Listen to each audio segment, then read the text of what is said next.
That was our cold open. That's just for y'all here right now. For those of you just joining us on YouTube, we just saw some amazing internal video about the process of performance capture at Bioware.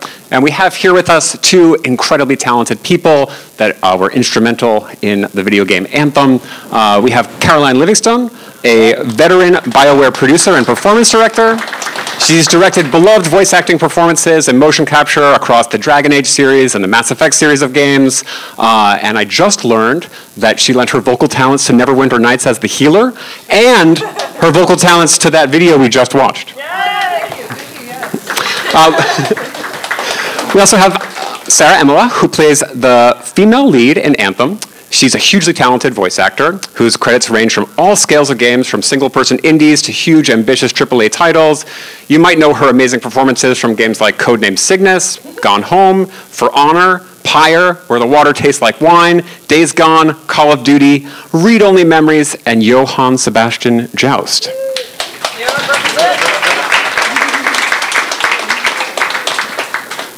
So my hope today is that we're going to be able to talk a bit about this process of voice acting and performance and the unique challenges involved in performance capture and the kind of interesting ways in which this part of game development differs from a lot of the rest of game development. I'd like to start off mostly just talking first about the casting process. So how do you go about casting for a game like this? What's the process like? How do you identify the right actors for the job? Okay. Can you hear me back there, or do I need to use a mic? Will the internet hear if we don't use the microphones? I have to use them for our friends at home. Okay, I just wanted to double check. The process for casting. Yeah, for casting. So do tell.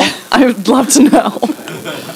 Well, I mean, the game is pushed along quite. The narrative has been pushed along to a certain extent, and then I kind of pop my head into the writer's pit and I say, would you like me to cast your game now?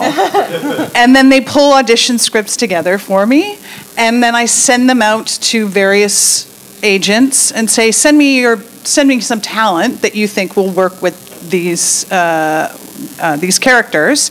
Then we get hundreds of auditions back, to which I listen to each and every one. Do you really? You do? 100%. Okay. I do. I listen to all of them, and then. And I actually listen to them with the art of the character in front of me, and I say, is that going to match? Is that going to match? So then I cull it down to maybe I'm going to say 20 people.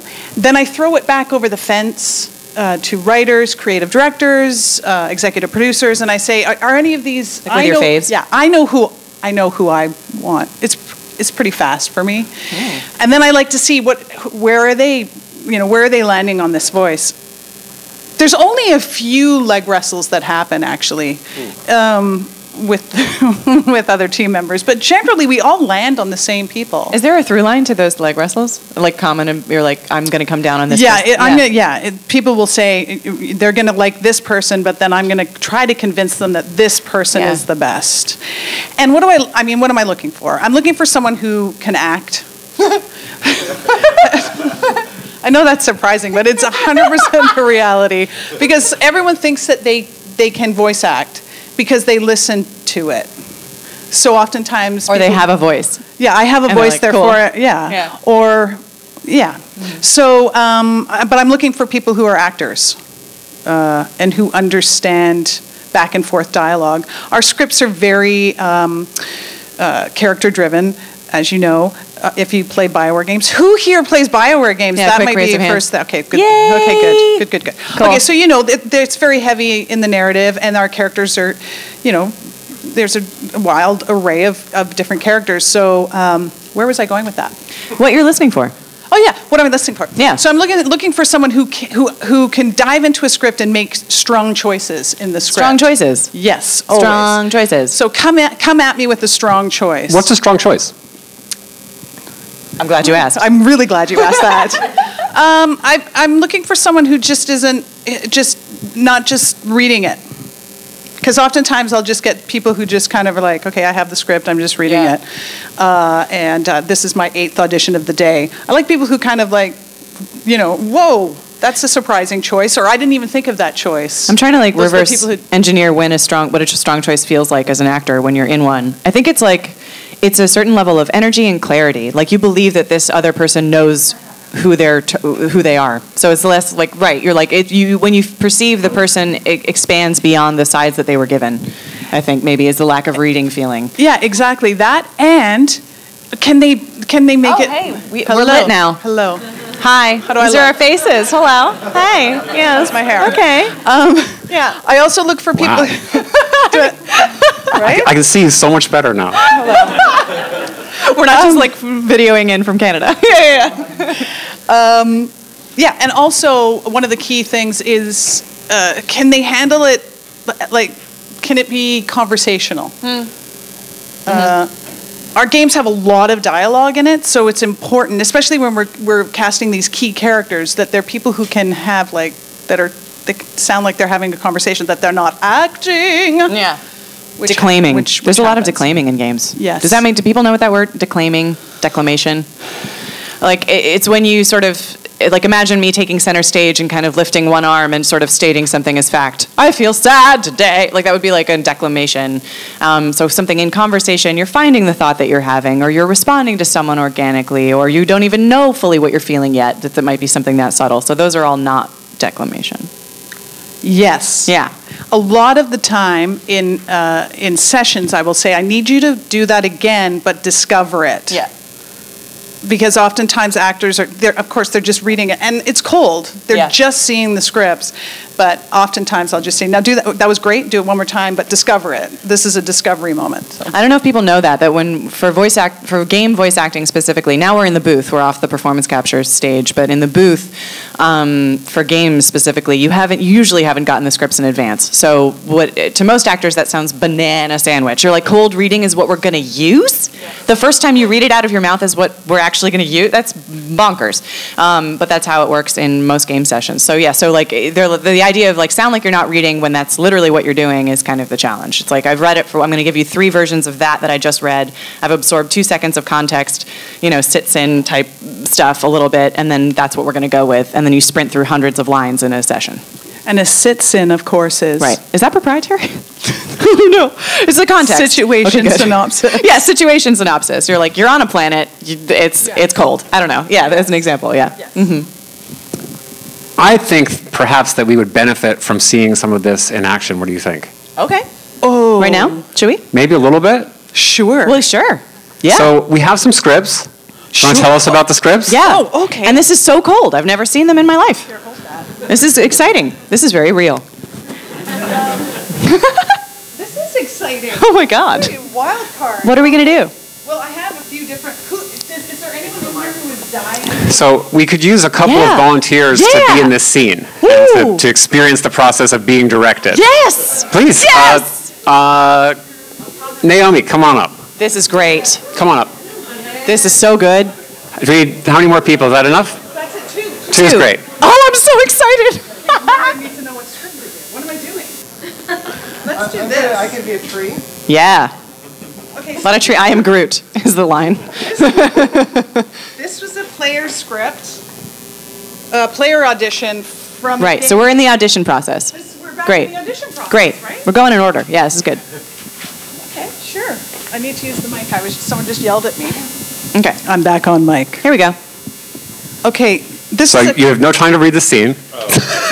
You have 1 minute. I mean, if it's an audition, you've had a minute to prep it. okay, So you can look at it while we talk. I mean, who wants to be captain and who wants to be Welch? Oh, this is great. I have the one for Welch, so I'll be that one. Great. Okay, but they're the same. really? They're the same. Okay. Okay, great. So in my scripts, I will have 3. I asked the writers to give me 3 variants. So a scene that's typical, which is, hey man, Hey, what's happening? hey, Good you hungry? to see you. Yeah, yeah, Let's yeah. go for a meal. Sweet. And then there's, then we do heightened, Nice. which is more like, yo, we gotta get out of here. Where's the ship? Exactly. Okay. It's good. We're having fun. We're We're making a game, you guys. This is the best one. Then we have the scenes that are intimate, which are a little more like, Hey, that was really rough. I'm really How you hungry. feeling? We should Yeah, grab yeah. a sandwich. Let's go. Yeah. So Maybe a those drink. are the 3 variants. Yeah. So we're gonna make you do that. Should you do typical? All three of them? Let's do typical. Typical. Typical. So this is a script for a character called Welch, who you're going to play. Yeah. Yes. And in each scene there's another character. That's right. You're gonna hop in and play the other I characters. think that means you're doing, whatever's not red highlighted, yeah. So keep in mind, everyone, this is a VO audition. Yes. So I'm just listening. I'm not watching, but I'm gonna watch this. 'Cause it's okay. Should we, so they can get Yeah, home. I can. Should You know. I'm gonna give them one of mine. Oh. Yeah. I'll give you one. Yeah. Wait, Okay, no, I'm gonna kill someone. Wait. Take this one. This one's closer. Great. Do you want to read the situation synopsis then? Sure, I can read this. Sit soon. Okay, where are we here? Okay. Toward the front of the bridge, the ship's captain stands at the front of the bridge, issuing orders to the sparse crew. The planet is visible out the front window, though in the center of the cabin is a holographic tactical station, where Welch, who has been newly appointed as the leader of the exploration mission, but not the ship, studies sensor data from the planet. Bill, warm us up. Minimum burn. Captain, not to step on toes, but I'm not ready to write this location off just yet. Forgive me, was there something else you wanted to poke at, Doctor? Shade. I think that's more than just your typical gas giant down there. Think or no? In general, gas giants of this size don't have a traditional surface. I'm seeing evidence of pronounced subduction zones, which means that this one's got real estate in spades. So there's a planet down there. Planet? Sure. But this is some sort of fissile material, not naturally occurring. Huh. Could they be atmosphere mining? Possibly. Either way, I mean to take a look. Doctor, if that's Ellison down there, Then I won't stay for lunch. I really want to go hike. I want to see the Okay. Titan. Let's do this. Yeah. Here's another, and I'll just give a tip about heightened. Heightened doesn't necessarily, where are we? Oh, here we go. I mean, this is me not having read the scene, so you might be yelling, but heightened doesn't necessarily mean yelling at the top of your lungs. It could just be the intensity of the situation. Exactly. So there's my pro tip. Okay, so here we are. In the center of the cultists' outdoor chapel, quote, in quotes, chapel, cult leader Ellison is on a dais surrounded by several armed zealots. It's Bioware, there's got to be some zealots. In the center of the dais, a young woman floats a few feet above the ground in a stasis field. Her eyes are open, though she seems almost hypnotized. Welch walks out into the open from a shadowed alcove, prepared for the worst. Ellison immediately spots the intruder. you have no claim here, Doctor. You know who I am then? Choices. Our newer pilgrims brought word of the death of your predecessor. He knew the value of a flock's right to its own destiny. This isn't about destiny. No, it's about faith. Our faith. Faith doesn't give you a free pass to slaughter your followers. Those who sin must know sacrifice. And all we have to sacrifice now is each other. Damn it! Caitlin, get down here! Wait, there's more. Sorry if I was too loud. All right, that's good. Guys, Yeah. let's wrap it in with the intimate. Okay, intimate. I'm excited. So really use your microphones. This is my tip about intimate right now. It's just really like pretend you're pretty close together. Right. With the area secure, oh, we did it. You guys, we did it. We secured the area. We did it. With the area secure, Welch and Caitlin find a mass grave near the cultists' amphitheater. The entire colony is dead. Shoot. Welch and Caitlin stand over the mass grave filled with the bodies of the colonists. A somber, unearthly quiet sits around them. Mass suicide. They've been dead for days. They came 2 million light years for this. We didn't make a damn bit of difference. Were we not supposed to try? I don't know. These people sure as hell didn't want our help. As I see it, your job's finding a place for all of us to settle, whether anyone asks or not. This planet wasn't sustainable. For all we know, the toxins in the atmosphere could have contributed to whatever this was all about. Rapid onset dementia, maybe. I don't know. We owe these people more than this. That was really good, you guys. That was very sweet. Okay, so, Welch. They really- I yeah. forgot your name, sorry. Matthew. Matthew, that was fantastic. So this audition script was for the character of Welch. Sorry, thank you. It was for the character of Welch. And you brought, that was a cold read, but you brought choices to the table. You showed me 3 different variants of emotional intensity. And for that, I would give you high scores. That was great. Thank you so much. Thank you. That means a lot. Naomi, I thought your charisma as a cult leader was really palpable. Yes, it Thank was. you. I would follow you anywhere. So when you're listening back to takes like this, right, at maybe 3 different intensities, Yes. are you listening for particular emotional qualities within each one of those ranges of tone, or are you looking more for vocal qualities, like what kind of vocal tonality can this performer reach? I am looking for both. Yeah. But in the end, it comes down to the emotion, the emotional connection. Like, I need to know that this actor can connect with whatever is put in front of them, because like that was a roller coaster ride, you know, and that's what happens in the booth. Like, it's never just, oh, we're going to do 200 lines of really chill dialogue. It's like you're going along and then suddenly They're out of nowhere. You're switching tone and emotion like really rapidly. Like, we might record something with the mother, right, in Anthem. I don't know if anyone's played Anthem, but like anyway, yeah, there's a mom, and it's like really heavy, and you might have a dedicated sprint of that stuff actually, but sometimes you'll be switching from something really sad to really bright, or like you're in combat and then you're out of combat very quickly. So not just like handling those moods with depth and with presence and kind of intimacy, but also like switching very quickly. So yeah, but I think that's like a big, as an actor, my hope is that someone's listening to my vocal quality, sure, but not just getting stuck on like, wow, she has great fry, she sounds sexy, but like what her emotional content is. Like, so I hope that people listen for both of those things. 100%. Yay. I know Caroline does. So I believe that you have some audition materials from past process for the casting process of Anthem. I'm wondering if you might introduce some of those for us. You mean from my PowerPoint? Yeah, I think so. From your expertly video crafted materials. PowerPoint. Okay, well, we were having technical difficulties earlier with this, so let's just hope for the best. Yeah. Well, okay, well, here we go. Why don't we listen to the first person we cast? Who was that? I can't quite remember who it was. Sarah Elmaleh. At least we're alive. And I didn't get sent to the mines, I guess. Why are you in trouble? You didn't do anything. God. You're not at fault for the raider attack. They can't possibly think that, can they? Right. Sorry. Here's to living long enough to get hungover. So, I have a terrible idea. Want to hear it? You two want to come work for me.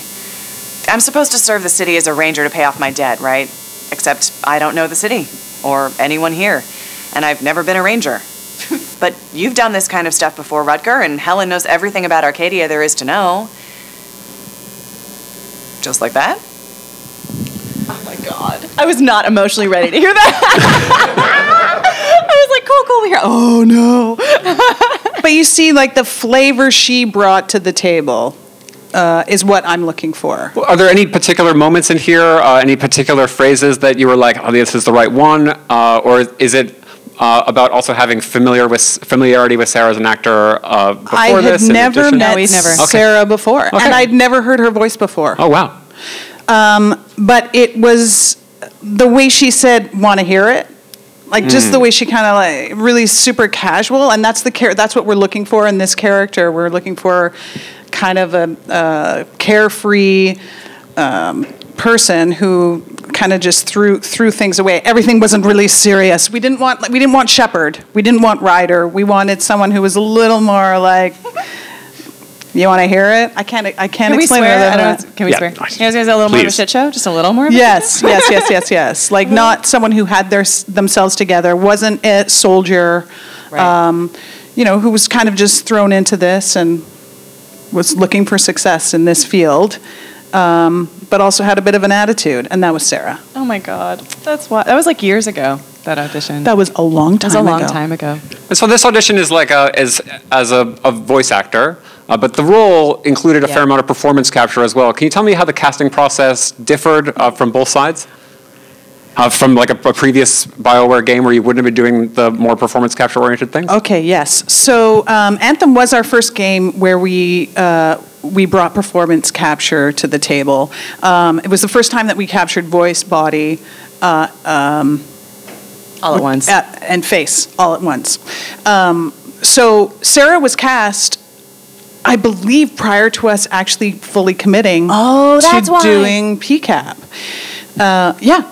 That's 100%. I didn't know. I wondered. I didn't know. No, but I just assumed that my first day on the job, I was still fighting for the job. That was my assumption. That's terrifying. It was terrifying. It was. Because we definitely did a shoot with Nick. But we shot VO. Let's not have this argument. We don't know. No, you know. I don't know. I'm guessing. You know. Well, we did a few sessions. We did VO sessions, but that's also another layer of the audition. Is I will bring the actors in. Like I'll land on some people and then I say, okay, now I got to bring them in and see how we click. And oftentimes I'm in Canada and they're in Los Angeles or London, so I need to know that we click over the old Skype-a-rooney toonie. Yeah, and then I did move on to the performance capture side of things. Now the difference between VO and performance capture, it seems obvious, but it's not. So in performance capture, I'm looking for people who are in their bodies. Do you want to show what that means? That looks like being in my body? Yeah. Well, how about show some that's out of your body? That's someone. Yeah. Okay. Now you're in your body. What does that look like? A little more yeah. presence. So I'm looking for people who are grounded and in their bodies, and also who have good face. Give good face. Give good face. Yeah. That's a good way to put it. That person's giving a good face. Yeah, for sure. Mm-hmm. I just give lots of face. I don't know if it's good. I give lots of face. You give great face. And then, where was I going with that? Oh, also, they have to have a great voice, because they're going to do a lot of voiceover on top of the performance capture. There was only 23 scenes, I believe, in Anthem.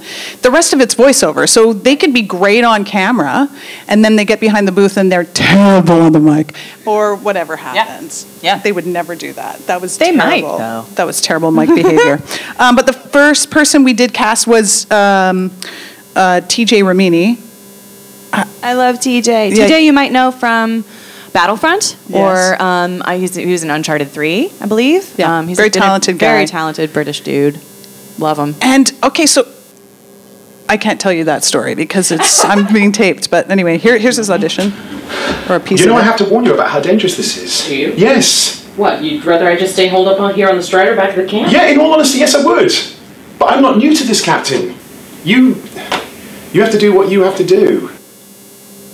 So when you're evaluating an audition like this, and you're talking to people like, say, character designers and other folks that are on the team, are you bringing them over to this kind of language of saying, well, I like that person's voice, I agree with you, but they really weren't in their body, and I'm concerned about that? Or are you finding ways to adapt your language individually as you're collaborating with different types of folks? How does that communication process work? I do use those words, and they recognize it. Like, if I was to bring someone down and show them someone who's not in their body but their voice is great, I would hope they would recognize it. And when we start culling it down to the last few people, they do come into my office and we look at the videos and we watch them and evaluate, like, how are they moving? Have they been overly Botoxed? What are we looking at on their faces, right? And that's how. And then we hone it in even further. But with TJ, what he brings to the table is just he's listening to the person who's feeding him his lines. He's fast. He's listening and reacting to what the person is offering them, and that was a big plus for me. So he came into the audition with an idea of what that character was, and then he also accepted whatever the person who was reading it gave him. And as you can see, he's completely in his body, and he's got a lot going on in his face, and then that voice is heaven. Yeah, but he's also been. I mean, you can tell because Owen, I think this character is the most like gift of all the Anthem characters. Like he's turned into gifts that everyone spreads around. He's always just full of thumbs ups and like thing. So he's very, very physically expressive. Yes. But yeah, and then seconding that, like just to work with him on a stage is like it's music. It's like it's just it's jazz. Like he's so fast and so responsive that you can throw something down and he'll react to it honestly, spontaneously, very quickly. It's fun. I do need to say as well that what Sarah brought to the table was this grounding force for every session that we had. We knew like, well, because someone said, are we ever going to bring the male player in? And I said, well, why would we do that? We've got someone who brings to the table all this confidence. We're familiar with her, and she makes these great offers to the actors. And the actors would always say that, like Sarah is throwing me great offers, and it's just feeding my character. So thank you for that. That was fantastic. Thank you. So we were lucky. Oh man. Very lucky. Yeah. Good Lord. Sarah, can you take us through a little bit of what it's like to be a performer in this context? Like, So, just yeah, in performance capture Yeah, what's a context? day like working in this way? So a shoot of performance capture, a day of performance capture, that I will have the script in advance for because I do have to be off book. That's the opposite, right? So it's total opposite from the booth, where we get our scripts in advance. Bless them, they give us Bioware gives us plenty of notice, and then I'll be off book, and then I'll come in. I mean, for most of the shoot, I wasn't doing facial capture. I was the camera, as you saw. Most of those cutscenes are first person. So yeah, there'll be food. Caroline makes sure there's really good catering on those shoots. It's really great. That's all Ashley. Bless you, Ashley. Yay. Yeah, so there'll be food. You'll get suited up. Sorry, what? Oh, okay. You'll get suited up, and so I think actually there's some behind the scenes footage. I was not feeling well, and I had to like stop 5 people putting stuff on me to go to the bathroom. I was like, I had to cut it all off, and they were trying to shoot cute BTS interviews, and I was like, you have to stop. I had to like come out to a halt. But there'll be people, like 4 or 5 people at once, putting different balls on you'll wear a spandex suit, and then they'll place markers. I think when I first got into it, I assumed that the markers were already on the suit, but of course that can't be how it's done.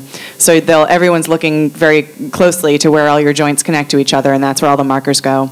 You'll get your hands wrapped, so every single knuckle is indicated as well. And then you'll start moving through scenes on the stage. You'll do a calibration pose or a calibration sequence before that, actually, where, what do you call that? ROM. You get ROM'd in. ROM, yep. ROM. So you'll do a bunch of very goofy looking poses to make sure that you're mapped correctly in the system. And then you'll do a T-pose, which is at the beginning and end of every scene, and you'll start moving through scenes. And it'll feel much like theater. It'll feel most like theater, where you are reacting holistically with every bit of your instrument available to you with other actors in real time, and it's really pure. I love it. I love it the most because it's so pure. It's just pure play. You're like on a playground. It's like when you're a kid and you're like, I'm Superman and you're whoever, and we're gonna do this. Hopefully you aren't so bossy with your friends, but whatever. It's a lot like a rehearsal hall and a theatrical rehersal hall. Yeah, because the props are made out of like styrofoam and goofy. Like plywood, and it's not like film and television where the props and sets are real. It's more your imagination. It's like, you need to be standing on something here, and then someone runs in the back and they come out with an apple cart. Yeah. And then that's someone a scary jumps up monster, and you should be afraid of it. That's right. So it's like theater. It's like theater in the round. I like to think of it. Anyway. Intimate theater in the round, and that's like a good benchmark for how much you should be projecting as well. You're not filling a Broadway house. You're filling a small intimate theater with 360 degrees. So you're feeling you're a little more heightened than on camera body wise because you're not fitting into frame or anything. So that's like the best kind of mappable comparison, I think. Yeah, but then it's fun because then you're like, these apple carts are a scary beastie, and you're just like, oh no, and then you're giving good face, and you're being, and then you're whispering into your mic, and it's great. It's really fun. That's like why I moved to LA, was to be part of that. I knew that the majority of projects that involve this kind of process were doing this, and so that's why I moved to be there for that. Or I'd still be here coming to these things all the time. How do you find your performance changed in this context over the time of the shoot, as the actors developed a camaraderie with one another and developed different types of chemistry, and as you became more comfortable with the technology and maybe these suits and props start to fade a bit more, how did that process go? What's the beginning of the process? What's the beginning of that shoot like as compared to the last shoot? Steph, that's for me. For both of you. I think I should go? The character changed a bit just internally as far as what the notes there, the flavors they were looking for, the strongest notes in her. If she's like a bouquet, she kind of changed a bit. She got a little less mature. I think we returned back to that kind of adventurer quality, a little brighter, a little younger. So that was an evolution over time. And then, yeah, I think that I mean, it's funny because like I can just say this. Nick and I like didn't start out as close friends. And now we are. So that level of trust and play, I mean, the shoots got more playful and silly and kind of like, but it's not that we were lost sight of the work that needed to get done, but it just felt more, I feel like the difference in my physiology and just sort of like mental preparedness between being in a dressing room or being not on a performance capture stage and being on a performance capture stage started to melt. So I was like, the suit starts to fade away. The face cam was not that troublesome the time that I used it. But yeah, so all those other elements that might at first seem strange suddenly I don't notice them anymore. So I don't so it just feels more and more like the rest of my day, except more fun, I think, is what changed. And then trusting and playing off of each other's energy. I mean, I know how fast I can go with TJ now. That's like a rhythm that I know we're going to slot into when we step on a stage. And yeah, Nick, we have all this history to kind of like, to draw on. That feels less like we're pretending and more like we're just being friends who care about each other. Yeah, that's what I think would be the main things that changed. Was there any aspect of your planning around these shoots and sessions that incorporated thinking about this process? So the first day is always interesting because that is where I learn how each actor works. So it's me getting to know these people and understanding what they need in order for them to perform at their best. How do I work? What do I need? And each actor is different. Like, so... Seems like actors are laughing. I know. I want to know. Trade secrets. Okay. But yeah, so that first day is for me, it's one of the best days because I can clock it. I can say, okay, this is going to be interesting. I can see there's going to be a little conflict there. They're going to be really loud all the time.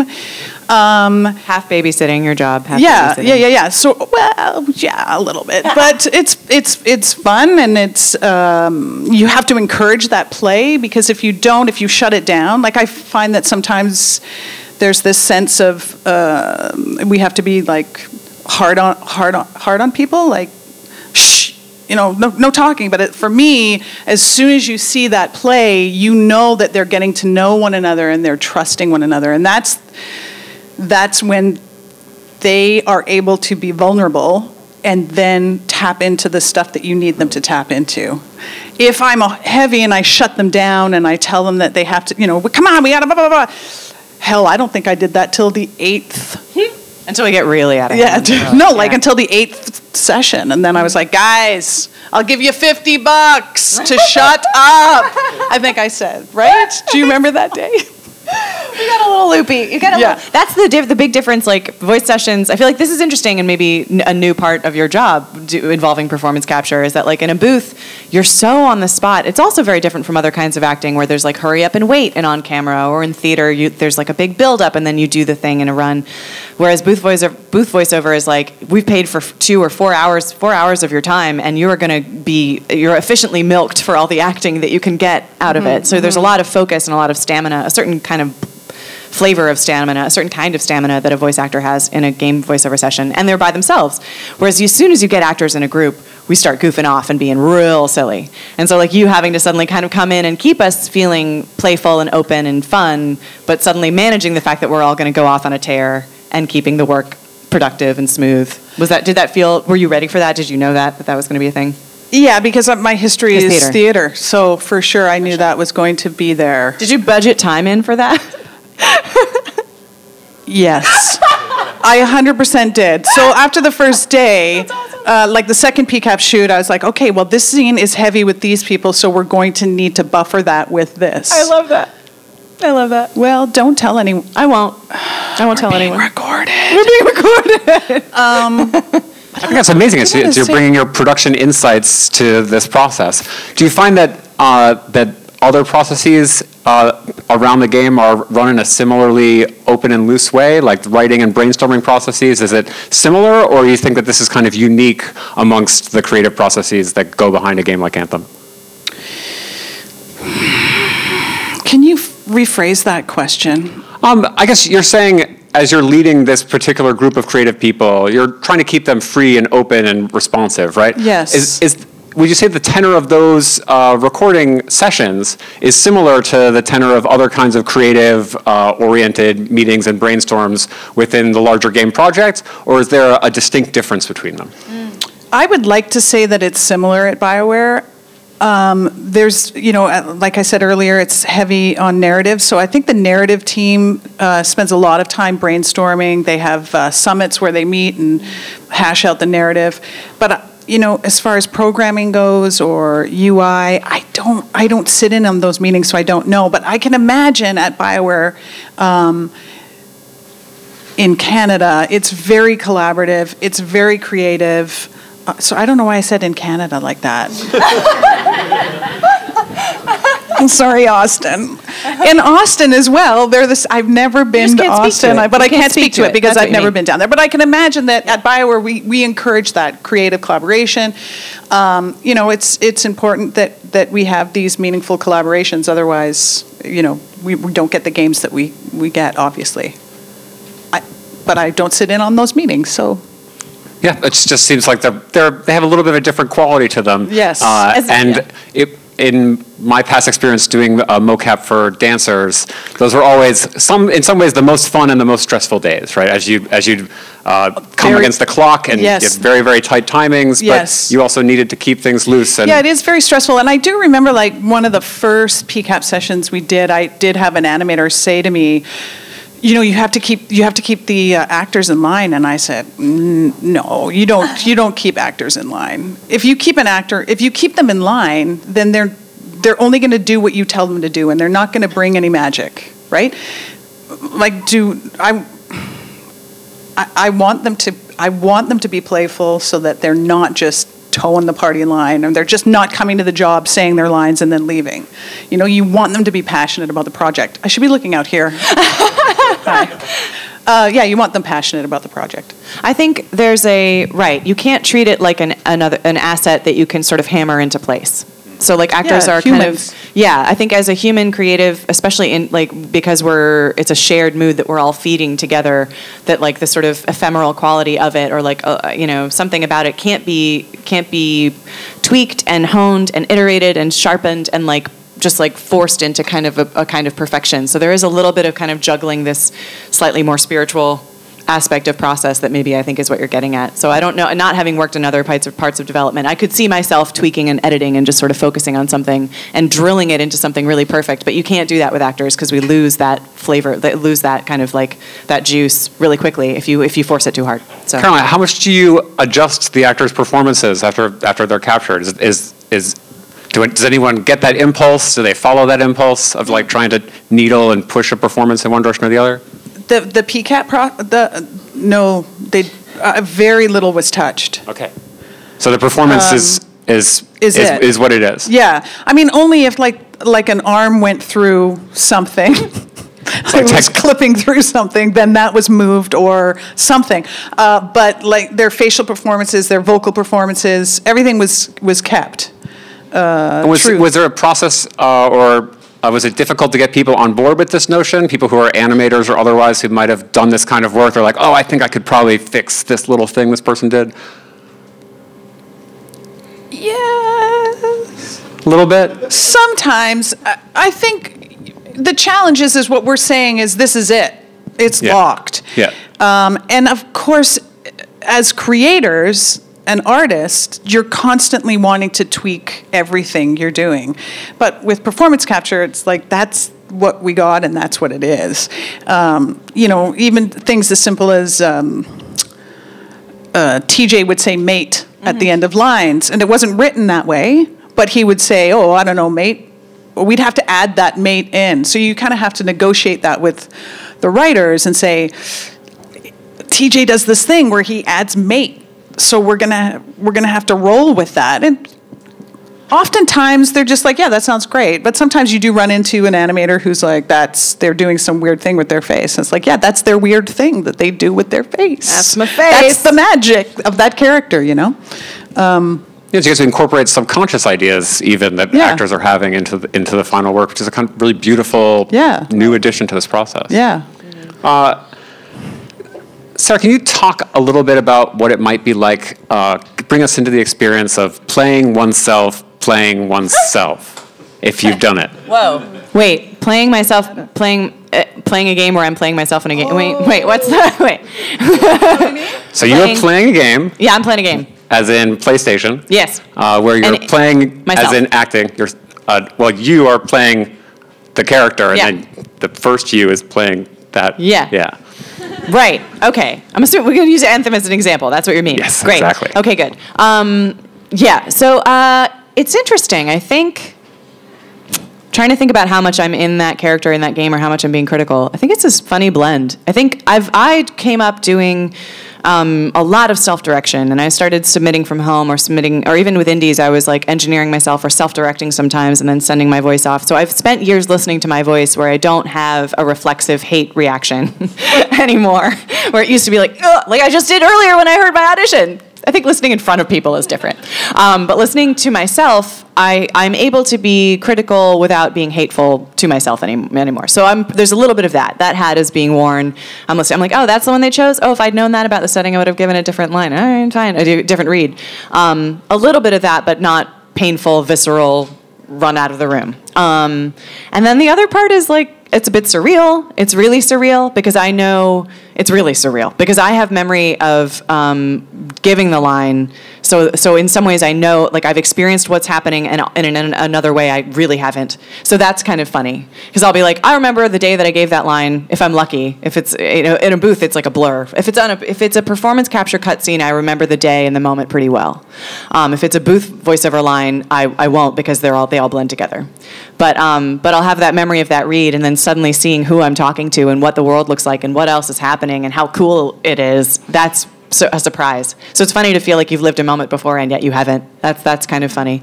What else? I mean, Anthem specifically, like I've wanted to work with Bioware for a million years, like since KOTOR, Knights of the Old Republic. So like being part of this specific game is extra surreal, really extra like wild, and just sort of the Bioware flavor and tenor to the conversations and the kinds of banter and the kinds of people. That's also kind of magical and new. So I think all of those things are happening at once. It's busy inside of me. That's great. It sounds like a delicious cocktail. It's fun. It's fun. It's cool. I think we'd like to open it to the audience for questions, if you have any. I will repeat them for the internet. Great. That's how this generally works. But that works for me.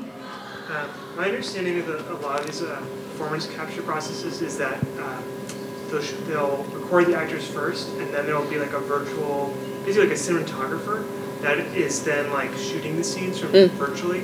So I guess my question for Caroline is how often are you talking to these virtual camera artists about like blocking the performance capture for the camera as it is? So what's the conversation like between the folks that control where the camera is within these performances and with you as the performance director controlling how the actors are performing and where they are? And to some degree where one of the camera is, at least in Sarah's character. I think you're talking about Parrish, essentially. Yeah, that's a Parrish Lee, who was the cinematic animator genius for us on Anthem. He kind of had it all in his brain, but I think most teams, I believe, have previs work that's done, and so you know where the camera is, and all of that is thought out beforehand. But we did not do that for Anthem. But we will do it in the future because it's it's very advantageous for us, not only for the shoot, but also for when we process the data. Because if we know the exact seconds that we need to process, it just saves us money in the long run. So that was a great question. Yeah. I wish Parrish was here, but he is not. I know. One thing that the actors got to benefit from was we would see, what is it, grayscale, mesh what's a level before it's been textured? Gray box. Yeah. Great, thank you. Gray box version of the level or the scene, like location, and then which was awesome. And so you'd see that on a thing, and then you could actually see our markered skeletons or like placeholder. We'd have some really goofy placeholder gray models that were really fun, and you could see can kind of contextualize yourself in physical space. So that was an advantage that we did have. And then the answer to your question about camera is that in the case of Anthem cutscenes, most of the time they're first person. So I'm the camera. So I'm also kind of camera op at the same time as I'm a person in the scene. So there would be moments of like, which means it's all kind of one continuous shot. There's not really cuts. So except for the when I'm in the suit scenes, yeah. Sometimes I'm in third person in the suit, and then that would be certainly traditional edits. But for the first person cutscenes, that's the consideration is me as the camera. So I know there will be times that Caroline will be like, "Look at Nick," right? You have to look at Nick. Sarah had a camera on her. Yeah. And I think it was maybe the third day we put that on you so that we could kind of get an idea of live. The camera, what the camera would look like. Right. So I had a camera the way that everyone else did, except we just turned it the other way, and then. Right, so then the question was, what information do we need to see from the characters that are in the scene with me? What in the landscape do we need to see? So it became about directing me to like make sure that I'm fitting things in frame, basically, which was fun, which is really fun. And I personally love doing first-person stuff because there's a degree of kind of in-your-head voiceover. There's like just certain stuff that you would say when you're kind of talking to yourself, or you know that the player is right here with you. That's a little different when you're in a third-person situation, even if the camera's like back here, like Nate Drake. It's slightly different. So there's a lot of fun you can have as a voice actor in that space. But yeah. I think when you're doing more third-person cutscenes, it would behoove you to have like, exactly, an editor or someone who's looking at it and calling your shots as you're shooting it. Yeah, probably. And I think we were just a little late to the table on I think there were three-piece scenes. Anyway. Yeah, there's a couple, but not many. The future we will have that, I think. Yeah. Clara.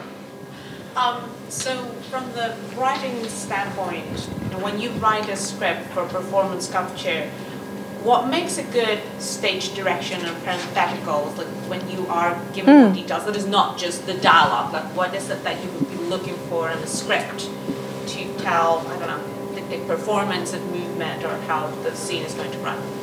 As a director, what kind of stage directions are you interested in writers providing you? It's the most terse way I could say it, sorry. I like all the direction that they want to give me. It doesn't necessarily translate on the day. So they will write as much as they can, but then when we're on the stage, like a perfect example of that is the scene where we first meet Tassin, and TJ said, "I want to follow Tassin around like a puppy dog." And it was like, well, no one had thought of that, and it's not in the script, but what a great addition. So yes, you will be doing that. So I love all of it because it's what they're imagining it's going to look like, but sometimes it doesn't happen. Or we like need to figure out, it says like, oh, Nick, Halleck checks a breaker or something. Then now we on the stage, using the props that we have to figure out how to assemble a breaker and make it make sense as business in the scene. But if it needs to happen, because that's the main action, like, yes, we're having an emotional moment, but also we're fixing the strider, like that has to happen in the scene, then like making sure those beats are clear and then giving us enough time to block it and figure out what apple crate we're going to use to do it and like making sure the action makes sense. So yeah, I mean, I guess like, I don't know. It's funny because I feel like specific, but also not specific, so we have enough flexibility to jury rig something on the day, right? As far as action, physical action. Yeah, that's physical action, but more importantly, intention. Yeah. Right? Because with every line, there could be a million different ways to read it, right? So what is the intention behind that line? What do you really want? How do you want them to say that line? What's the intention? Right. What do they want from the other person? Am I getting closer to this character, or am I creating a rift over time? Like there are certain characters that I grow closer with, and certain that we had to track.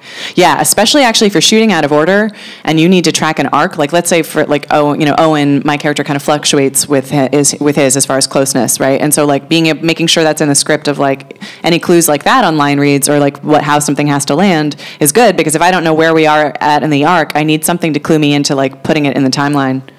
So yeah, that would be helpful.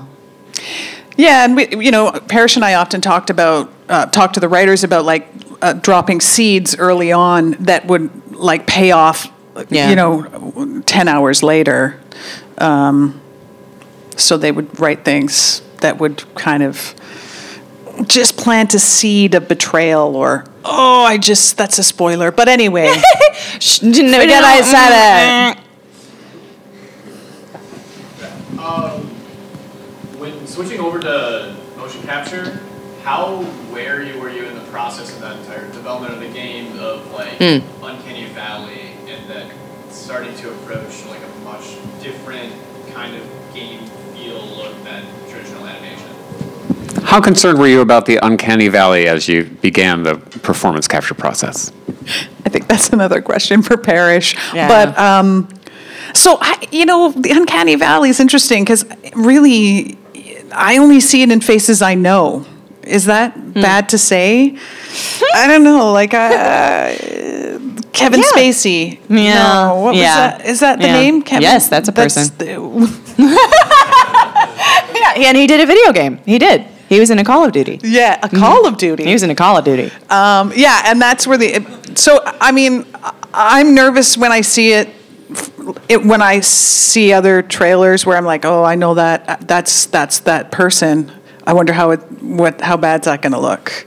But when you don't know the face, I'm not as concerned. But then I'm not an animator, so I apologize. That was probably a terrible answer. No, it's someone else's worry is kind of the answer, right? And it's not something as an actor I can think about, right? I'm not worried about like, is my face going to look weird? Is it going to look like me? Yeah, I just can't. I'm not very precious. I can imagine someone coming from a more pure on-camera background feeling a lot more precious about their face and how it comes across.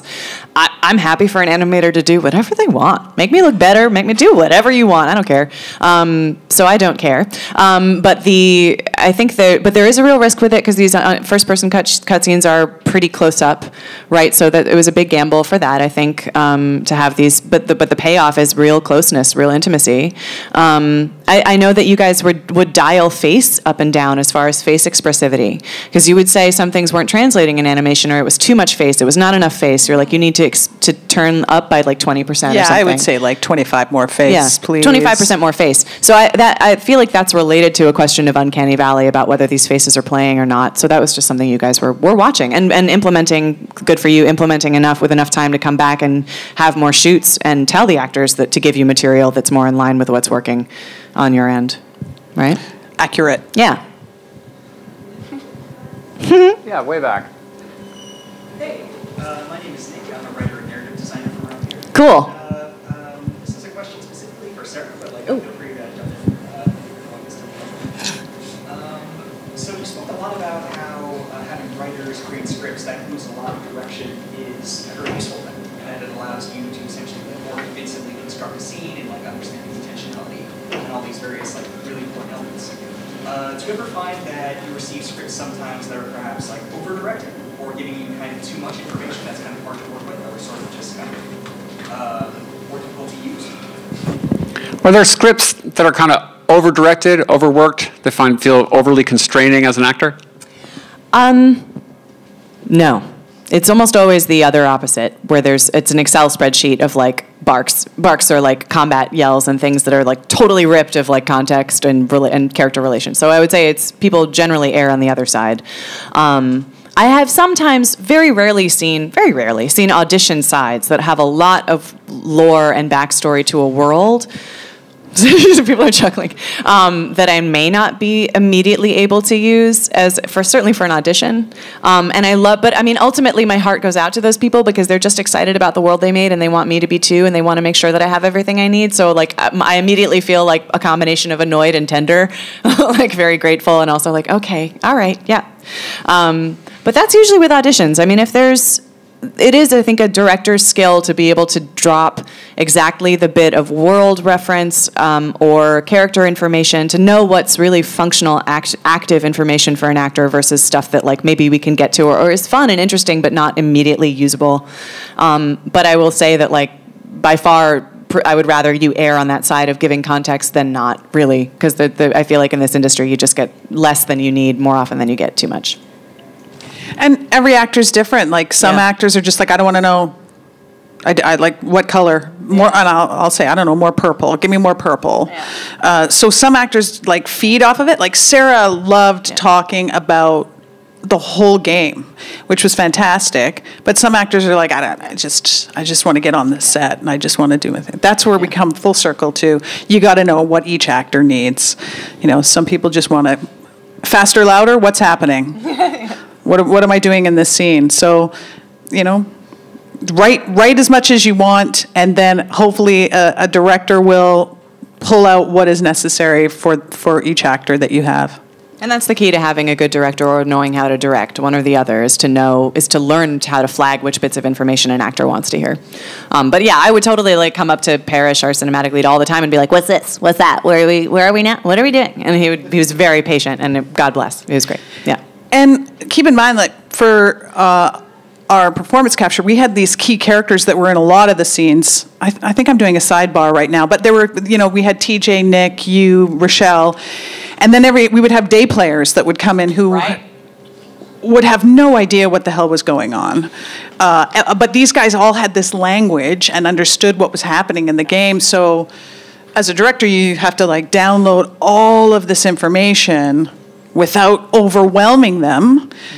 Or intimidating them, because they're about to get into a unitard and have 4 people put dots on them and a camera in, you know, so you have to really figure out the negotiation there on what you want to give these actors so that they can, you know, perform at their best. And I often would, if Caroline's busy planning the shot or just weighing a million different things, like I would kind of take that on myself too, to like, as kind of, I guess the person who's been on the most shoots and stuff, just be like, hey, I kind of know what's going on. Let me know if you have questions. Or like with Annie, I would be like, hey, like here's the scoop. Do you have any questions about any of the words that are coming out of your mouth? Like, and all of your scenes were with them, so they needed you. Yeah, it was great. Other questions? Hello. Hi. Hey. You mentioned a lot of like kind of improvisation when it came to the performance capture, figuring out how to put things together. Was there a lot of room for improv for the voiceover lines? I know you mentioned like the mates and stuff. Was it really just sticking to the script in this particular project? How much room is there for improvisation and voiceover recording in Anthem? I discourage it. And I'm going to tell you why. We translate Anthem into 9 different languages. I think it's 9. So oftentimes, by the time I'm recording something, it has gone to our localization team and they have sent it to a team of translators. So as soon as I change a line, then I have to send it back out to the translators. I think that answers that question. It's a whole meeting, it's a whole pipeline, it's a whole extra problem to solve. Yeah. So So I never do in the booth. Yeah. Mm-mm. I don't encourage it. I don't encourage it. It depends on your game. It just depends on your game. Yeah. When I did Galaxy, me and my fellow person, it was like it's indie, right? And they really wanted banter. They wanted His Girl Friday in space, which I was like, yes, awesome, best. And then they were recording us first, and they weren't like matching lips really. I mean, it was like the game they were making and their production process allowed for us to riff. And so we did. We were on Skype at the same time, recording at the same time in our home studios. That sounds fun. It was so much fun. Mm-hmm. It was very fun. But this is a different level of production and a different, you're making a job for somebody. You're making a job for 15 somebodies around the world. So when you make that small change. So it just depends on what you're doing, really. And actors are usually very accommodating. I'll say that to them. I loved that read, and I will take it as an alt. Can you please give me one as written? As written, yeah. And they do. And I think it's like a professional courtesy as an actor to do it as written first and make sure they have that. And then be like, can I play with it? And then go nuts. You know? I love that. Any other questions? You can also, Caroline has been, how long have you been at Bioware? Do you want to say? I'm going to say 13 years in July. Yeah, like that, because that's a lot of games. I mean, it doesn't have to be Anthems, but like, I don't care. I'll shut up. Like, if you have other questions about other games, like, go nuts. I love these games. Yeah. Right? We have her here now, you guys. Yeah, I'll say directly to that. So is this the first that you've done performance capture for? Is part 1 and part 2? How is the capture process varying for each, like voiceover or performance capture for different projects? Across the various Bioware projects you've worked on, how has the performance capture and voice recording process changed or developed? We didn't start doing performance capture until Andromeda, Mass Effect Andromeda, and we captured faces, and then we re-recorded the lines to match those faces. That was very challenging, as you can imagine, the reverse engineering of that. So then for Anthem, I really pushed for full body, face, and voice from the same actor. What was the question again? I would love to hear you go into why you found that valuable, though. Oh, because that's not something I feel like we can assume that people know.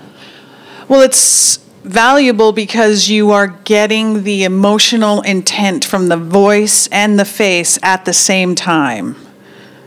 So when you reverse engineer it, you're just getting that layer of separation, you know, that you don't want. And you're always looking for, like, the thing with PCAP is the authenticity of the performance, right? Like, you want to get authentic performances. And the best way to do that is to play a full scene out with the actors. With the actors actually in the same room! Yeah, talking to one another, and their bodies in proximity, and the facial reactions that are happening in the moment. And not an animator later going, oh, I think it would be cool if this happened. Yeah. Did that answer your question? And so you moved from traditional booth VO to slight face cap reverse engineered to full PCAP. That's correct. Yeah. Yes. And those decisions were based on, we're going to get more authentic performances from out of these people. Well summed up. Hey, thank you, Sarah. I'm here. It's very interesting that the step right before this was essentially like ADR, additional dialogue recorded, and you're seemingly complaining about very similar kind of stilted performances that come from that. Yes. Like bad sound recording in the context of film when they do the same process of trying to lip sync post facto. It's very difficult to do. It's very, very difficult. Yeah. And I would just add to the performance capture piece that it's not just the data of what my face is doing or that my body is doing, and that getting those all together integrates them. It looks coordinated like a human would, but also just that the actual decisions you're getting from your actors and the reactions they're having to each other are organically completely different. They're just different. And anything else that you're doing in a booth or otherwise is a recreation or a simulation or an approximation of that. And so me, like, being in a booth by myself, I'm being my own scene partner. I'm imagining how someone else said that line and then reacting to what I think that might be. It's a million times more honest and spontaneous for them to just be there.